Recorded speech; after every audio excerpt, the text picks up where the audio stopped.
इस नए स्टाइल के डेट चेंजिंग एनिमेशन को क्रिएट करना बहुत ही ज़्यादा आसान है एंड इस एनिमेशन को सकलीन खान ने अपने लेटेस्ट वीडियो में यूज किया है, तो मैं इसका ब्रेकडाउन करूंगा। तो सबसे पहले तो आपको कुछ इस तरीके के एक बैकग्राउंड को ऐड कर लेना है। उसके बाद यहाँ पर आपको टेक्स्ट लिखना है 1 और इसमें आकर आपको कलर व्हाइट कर देना है इस टेक्स्ट का और एक फॉन्ट को सिलेक्ट कर लेना है और इसके साइज को इंक्रीज कर लेना है। तो ये हो जाने के बाद इसको टिक कर देना है एंड कुछ इस तरीके से इसको सेट कर लेना है। तो ये सेट हो जाने के बाद इस ऑप्शन पर क्लिक करके इसकी एक डुप्लीकेट क्रिएट कर लेनी है एंड मूव एंड ट्रांसफॉर्म पर जाकर इसको कुछ नीचे की ओर इस तरीके से स्क्रॉल कर लेना है। अब एडिट टेक्स्ट पर क्लिक करके इसके टेक्स्ट को 1 की जगह 0 कर देना है और इसको भी सेट कर लेना है कुछ इस तरीके से। तो ये सेट हो जाने के बाद इन दोनों को सिलेक्ट करना है एंड एक ग्रुप क्रिएट कर लेना है इस ऑप्शन पर क्लिक करके इन दोनों का। अब ग्रुप में जाकर मूव एंड ट्रांसफॉर्म पर जाकर इसको मैं कुछ इस तरीके से बीच में कर लेता हूँ। उसके बाद हमें इसकी भी एक डुप्लीकेट को क्रिएट करना है और कुछ इस तरीके से आगे की ओर सेट कर देना है एंड इसी तरीके से 2 और को कर लेना है। तो मैं फटाफट से कर लेता हूँ। तो ये सेट हो जाने के बाद हमें सेकंड जो सी है इसमें आना है और इसमें 1 को डिलीट कर देना है एंड हमारा ये 0 रह जाना चाहिए। तो इसी तरीके से तीसरे वाले ग्रुप पर क्लिक करना है, एडिट ग्रुप पर जाना है एंड अब आपको करना है कि 1 पर क्लिक करना है, एडिट टेक्स्ट पर क्लिक करना है और इसको 0 कर देना है एंड अब 0 की जगह इसको 1 कर देना है। ये हो जाने के बाद बैक आ जाना है आपको। तो ये हमारा कुछ इस तरीके से हो जाएगा। अब इसके बाद हमें जो हमारी सबसे पहली ग्रुप वाली लेयर है उस पर जाना है, मूव एंड ट्रांसफॉर्म पर जाना है और शुरू में एक की फ्रेम को ऐड करना है और इसको थोड़ा सा ऊपर की ओर खींच देना है कुछ इस तरीके से। अब 1 सेकंड तक आ जाना है और एक और की फ्रेम को ऐड करना है और अब जहाँ पर आप 1 को शो करना चाहते हो तो मैं सेंटर में शो करना चाहता हूँ तो यहाँ तक कर लिया है। अब उसी तरीके से दूसरे ग्रुप में चले जाना है, शुरू में की फ्रेम ऐड करना है, 1 सेकंड पर आकर एक और की फ्रेम ऐड करना है एंड इसको 1 के साइड पर रख देना है। उसी तरीके से तीसरे ग्रुप में आकर कुछ इस तरीके से सेट कर देना है एंड उसी तरीके से चौथे में भी। अब जहाँ पर हमारा 1 सेकंड से थोड़ा सा पहले आना है हमें और यहाँ पर एक और टेक्स्ट को लिखना है। तो यहाँ पर मैं लिख रहा हूँ AD और इसका फॉन्ट स्टाइल वगैरह सब कुछ सिलेक्ट करके इसका भी साइज इंक्रीज करके इसको भी साइड पर इसके सेट कर लेना है कुछ इस तरीके से। उसके बाद इस AD वाले टेक्स्ट के इफेक्ट्स में जाना है और फेड इन आउट वाले इफेक्ट को ऐड कर लेना है। फेड इन को मैं 0.10 to 20 तक कर लेता हूँ और फेड आउट को 0 कर देता हूँ। उसके बाद ये हमारा कुछ इस तरीके से हो जाएगा। अब ये एक चीज रह गई थी कि सभी ग्रुप्स में हमने जो से मूव में जाकर की फ्रेम्स ऐड किए थे उनमें कर्व ऐड करना रह गया था। तो मैं इस कर्व को सभी में ऐड कर लेता हूँ। तो ये हो जाने के बाद हमें शुरू में आना है, प्लस के ऑप्शन पर क्लिक करना है और यहाँ पर आपको इस ड्राइंग वाले ऑप्शन पर क्लिक करना है एंड इसके ब्रश को 300 करके इस ब्रश को सिलेक्ट कर लेना है। आप कोई भी कलर को सिलेक्ट कर सकते हो। तो मैंने इस कलर को सिलेक्ट कर दिया है। अब कुछ इस तरीके से इस ब्रश कर देना है नीचे वाले टेक्स्ट पर और इसी तरीके से ऊपर की ओर भी। बस हमारा टेक्स्ट शो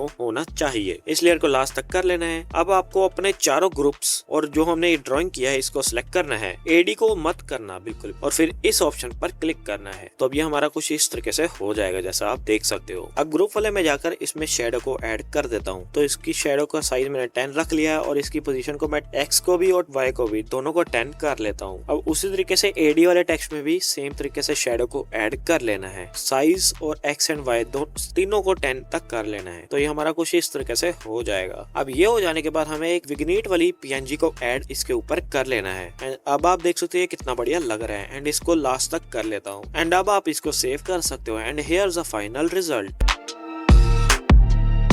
तो इस ग्लोइंग लाइन को क्रिएट करना बहुत ही ज्यादा आसान है। तो सबसे पहले तो आपको लाइट मोशन में आकर एक बैकग्राउंड को ऐड कर लेना है। तो मैंने ब्लैक कलर के ही बैकग्राउंड को ऐड कर लिया है। उसके बाद प्लस के ऑप्शन पर क्लिक करके यहाँ पर आपको वेक्टर ड्राइंग का ऑप्शन मिलेगा, इस पर क्लिक करना है एंड अब आपको एक पॉइंट दिख रहा होगा, इसको ले जाकर आपको कुछ इस तरीके से रख देना है जहाँ से भी आप स्टार्ट करना चाहते हो इस लाइन को। उसके बाद इस प्लस के ऑप्शन पर क्लिक करना है। अब आपको डॉट से शो हो जाएगी। अब उसके बाद आपको अगले पॉइंट पर चले जाना है जहाँ तक आप इसकी लाइन को रखना चाहते हो। तो यहाँ पर आकर मैं फिर से प्लस पर क्लिक करता हूँ। अब उसी तरीके से नीचे की ओर जाना है कुछ इस तरीके से और फिर से प्लस पर क्लिक करना है एंड ऐसा ही आपको करते जाना है। थोड़े से पॉइंट बना लेने हैं ताकि ये बढ़िया लगे। अब यहाँ से कुछ इस तरीके से स्क्रॉल करने के बाद इस पॉइंट पर आ जाने के बाद आपको इस पर क्लिक करना है एंड ये आपको कुछ इस तरीके से हो जाएगा। अब आप इसको यहाँ से मूव भी कर सकते हो। मैं इसको कुछ इस तरीके से कर लेता हूँ। उसके बाद आपको बैक आ जाना है। अब कलर एंड फिल के ऑप्शन पर जाकर आपको इसको सिलेक्ट कर देना है। उसके बाद आपको चले जाना है बॉर्डर एंड शैडो के ऑप्शन पर और इसकी स्ट्रोक को इनेबल कर देना है एंड इसके कलर को व्हाइट कर लेना है। अब इसकी स्ट्रोक को मैं 10 तक कर लेता हूँ। तो ये हमारा कुछ इस तरीके से क्रिएट हो चुका है। अब हमें इस शेप पर क्लिक करना है, इफेक्ट्स पर जाना है और इफेक्ट को ऐड करना है ड्रॉइंग प्रोग्रेस और इसको स्टैंडर्ड सेटिंग में ऐड कर लेना है। अब एंड पर क्लिक करके स्टार्टिंग में की फ्रेम को ऐड करना है। अब इसको 0 कर देना है। उसके बाद आगे की ओर चले जाना है। तो मैं 1 सेकंड 0.25 तक आ गया हूँ और एक की फ्रेम को ऐड करता हूँ। अब इसको 100 कर देना है। अब आप चाहो तो इसमें कर्व को भी ऐड कर सकते हो अपने हिसाब से। मैं इस कर्व को ऐड कर देता हूँ। तो हमारा कुछ इस तरीके से क्रिएट हो चुका है। अब बॉर्डर एंड शैडो के ऑप्शन पर जाकर यहाँ पर एंड पर क्लिक करके आप इस एरो को सिलेक्ट कर सकते हो। तो ये हमारा कुछ इस तरीके से ऐड हो चुका है। कितना बढ़िया लग रहा है। अब इसमें मैं एक और इफेक्ट को ऐड कर रहा हूँ, ग्लो। तो इफेक्ट्स पर जाकर आपको ग्लो इफेक्ट सर्च करना है और इसको स्टैंडर्ड सेटिंग में ऐड कर लेना है। इसके कलर को व्हाइट कर लेना है और बाकी सेटिंग को अपने हिसाब से कर लेना। तो मैं कुछ इस तरीके से इसकी सेटिंग को कर लेता हूँ। तो अब ये मेरा क्रिएट हो चुका है। अब मैं इसको सेव कर लेता हूँ and here's the final result. तो ये लास्ट ट्यूटोरियल देखने से पहले अगर आपको वीडियो जरा सी पसंद आई तो वीडियो को लाइक एंड चैनल को सब्सक्राइब जरूर से कर देना।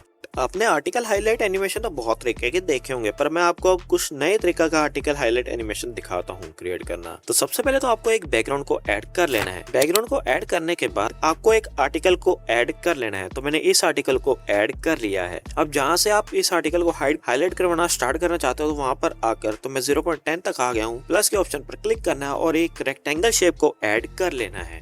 उसके बाद इसकी एडिट शेप में जाकर आपको इसके साइज को एडजस्ट कर लेना है और उस वर्ड के ऊपर रख लेना है जिसे आप हाईलाइट करवाना चाहते हो। तो मैं इस वर्ड को हाईलाइट करवाना चाहता हूँ तो मैंने इसके ऊपर रख लिया है एंड अब साइज को एडजस्ट कर लेना है फिर से। अब आप जिस भी कलर से हाईलाइट करवाना चाहते हो वो कलर इसका रख लेना है। तो मैंने येलो कलर इसका रख लिया है। अब ब्लेंडिंग के ऑप्शन पर जाकर आपको डार्कन पर जाकर इसको मल्टीप्लाई कर देना है। तो अब ये हमारा कुछ इस तरीके से क्रिएट हो चुका है। अब मैं थोड़ा सा आगे चलेगा हूँ 0.25 तक और अब इस ऑप्शन पर क्लिक करके इसके एक डुप्लीकेट क्रिएट कर लेनी है एंड इस डुप्लीकेट को कुछ इस तरीके से आगे की ओर स्क्रॉल कर लेना है एंड अब इसको मूव एंड ट्रांसफॉर्म पर जाकर नीचे की ओर स्क्रॉल कर लेना है एंड अब आप जिस भी वर्ड को हाईलाइट करवाना चाहते हो उसके ऊपर इसको रख लेना है। तो मैंने यहाँ पर रख लिया है। अब इसके भी साइज को फिर से एडिट शेप पर जाकर एडजस्ट कर लेना है। तो मैं फटाफट से कर लेता हूँ। ये हो जाने के बाद हमें चले जाना है कलर एंड फिल के ऑप्शन पर और मैं कोई और कलर सिलेक्ट कर लेता हूँ। आप जो भी रखना चाहते हो रख सकते हो। तो इस बार मैंने इस कलर को सिलेक्ट कर लिया है। अब मैं सभी लेयर्स के ड्यूरेशन को बराबर कर लेता हूँ।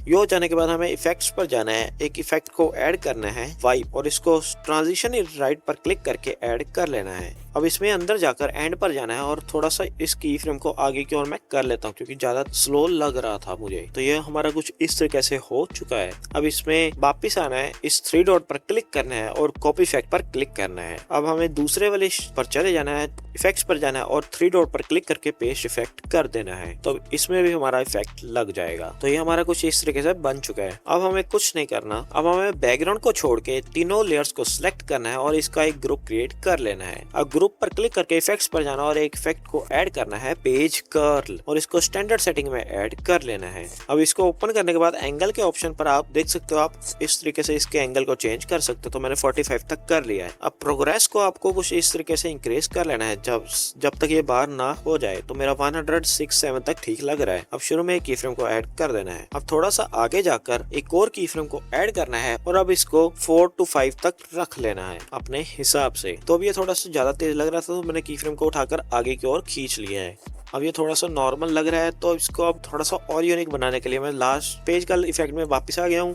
और अब लास्ट में आकर एक और की फ्रेम को ऐड कर लिया है एंड इसकी प्रोग्रेस को थोड़ा बहुत इंक्रीज कर लिया है। अब आखिरी 2 की फ्रेम्स के बीच में आकर एक कर्व को ऐड करना है। तो मैं कर्व में चले गया हूँ। इस कर्व में जाकर इस कर्व को ऐड कर लेना है कुछ इस तरीके से। तो अभी हमारा कुछ इस तरीके से क्रिएट हो चुका है। अब आप इसको सेव कर सकते हो and here's the final result.